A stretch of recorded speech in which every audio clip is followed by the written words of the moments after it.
Again.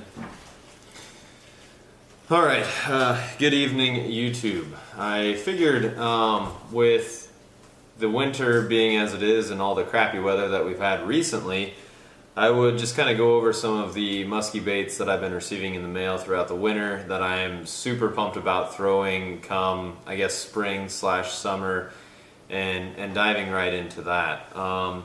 You know, it's been a long winter, there's been a lot of crappy weather, a lot of time to think about some of the stuff that we're going to be throwing. So I guess without further ado, here's some of the stuff that I've been ordering that I'm super pumped about throwing come spring and summer of 2019. I know some of these lures have been out for years and years and years, but again, me being new to musky fishing, this is like my third year of like legit, real musky fishing. I'm excited to throw some of these lures.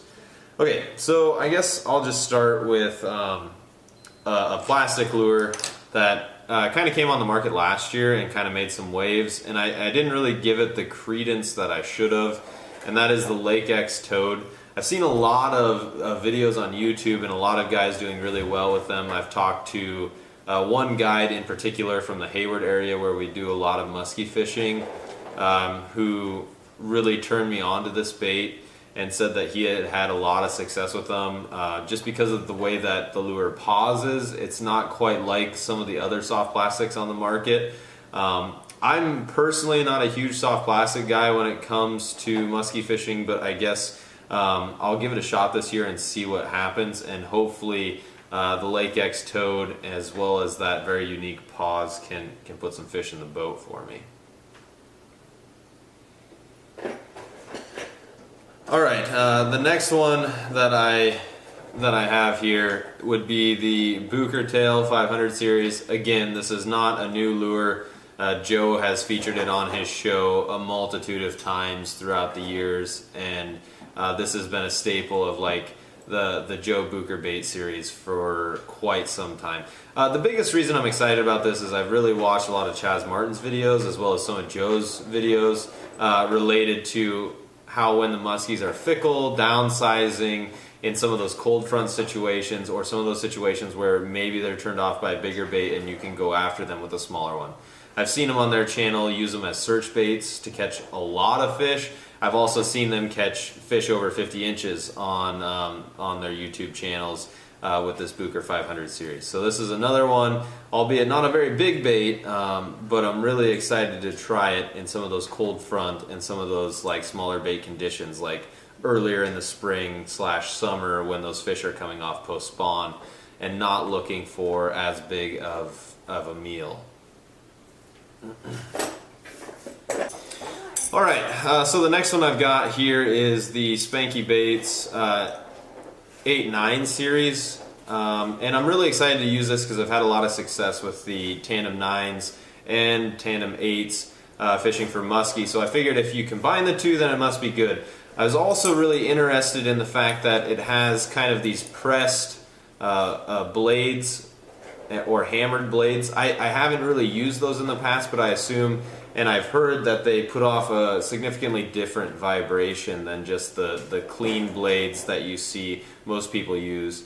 It's not like the fluted style like a lot of the Joe Booker baits, but at the same time this style of blade will hopefully put off a different vibration, something that maybe those fish aren't used to or as conditioned around, that might result in more fish in the boat for my troop. Anyway, Spanky Baits, I'm pumped to throw this at some point in the 2019 season. Okay, in keeping with the small bait series, I've seen a lot of people talk about the Esox Assault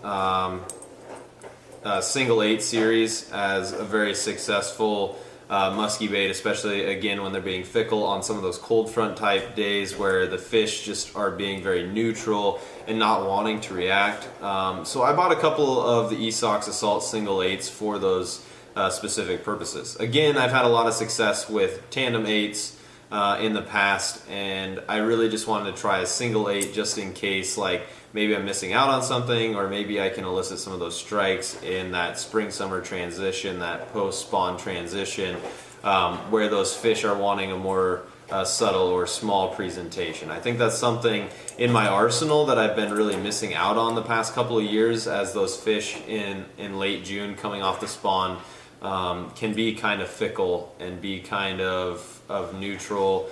A lot of motivation to follow, but not necessarily strike. So I'm hoping that some of these smaller baits might tip the scales in my favor.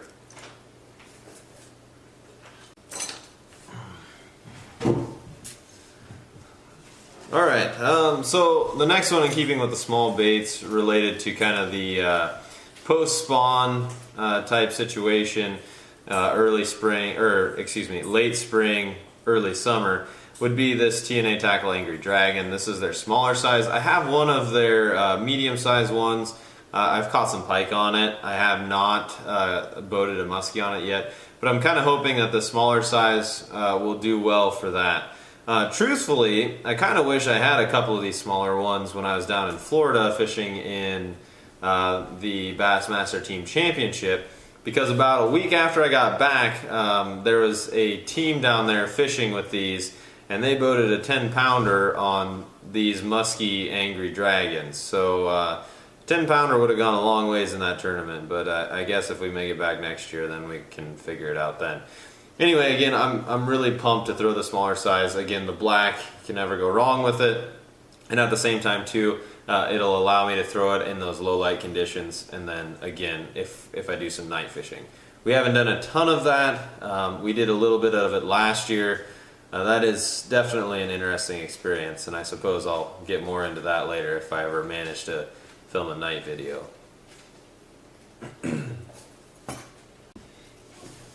Okay, next up I got a glide bait here. This is the Warlock by Bit and Tackle. This is their 7-inch model, the walleye color that comes on the Musky shop.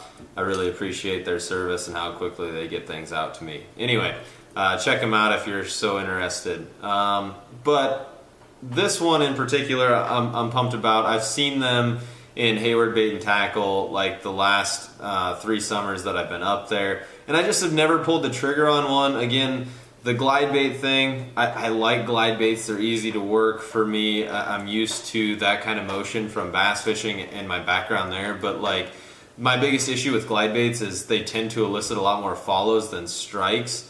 And maybe that's just because in my experience using them, the fish were in a more neutral or negative mood, and I wasn't really getting on them when they were following. I mean, I've caught a ton of pike on glide baits, but again, I'm really excited to try this out, and I've seen their videos on YouTube related to some of the underwater action that they showcase, and I'm really pumped to actually give a legit like glide bait a shot, not just like some production model, something that some person crafts with their own hands. Anyway, I am really excited to try this come that post-spawn era if the fish are ever in a funk. Again, my biggest issue, probably more than any other with the glide baits too, is that they're just not a very efficient bait. They don't cover a ton of water very efficiently. If you want to work over an area really good, they're great for that, if you know where some fish are hanging out. But as far as like just moving quickly and working a ton of water efficiently, the glide bait is not the best choice. But that doesn't make me less excited necessarily to try the Bit and Tackle Warlock come the 2019 season.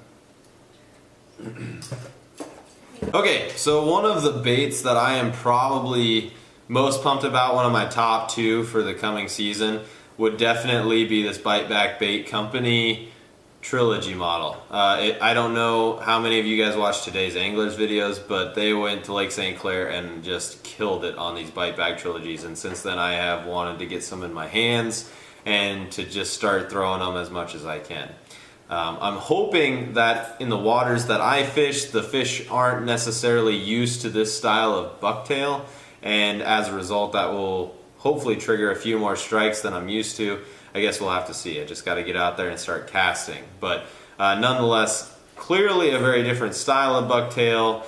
You know, with that one rotational blade, I've heard they don't pull nearly as hard, which is fine by me in terms of long hours casting. I know that's that sounds silly, me griping about that when I'm young and fit and can cast for hours on end. But again, I am super pumped to give these a shot come the 2019 summer season. Alright, last but not least, the piece de resistance. I am probably more pumped to try this lure than any other that I've bought over the winter. I don't know if that's totally related to the amount of money I paid for it, or if it's just related to the fact that I have seen so many big fish on YouTube caught on these things. This is the Lee Lures Boilermaker in their original model. I know Lee has put out a smaller model that I am desperately looking to get my hands on with a single 8 as opposed to a single 10. Again, I am super pumped to try this out for the 2019 summer season. I'll probably add some weight to get it a little deeper, because some of the lakes that we fish, we tend to fish, you know, in that 20-foot range or deeper, depending on how those fish are positioning and where they're staging. So I guess I can make those adjustments when the time comes, but I am super pumped to try this. I've seen so many 50+ inch fish caught on this on YouTube. I am stoked to have it in my arsenal and cannot wait to throw it on my own bodies of water. So we'll see what happens. Hopefully this one's got a 50-incher inner, because I know that there are some 50-inchers in the lakes that we fish. Anyway, thank you guys for watching. I appreciate you sticking with me through my kind of introduction to musky fishing for 2019.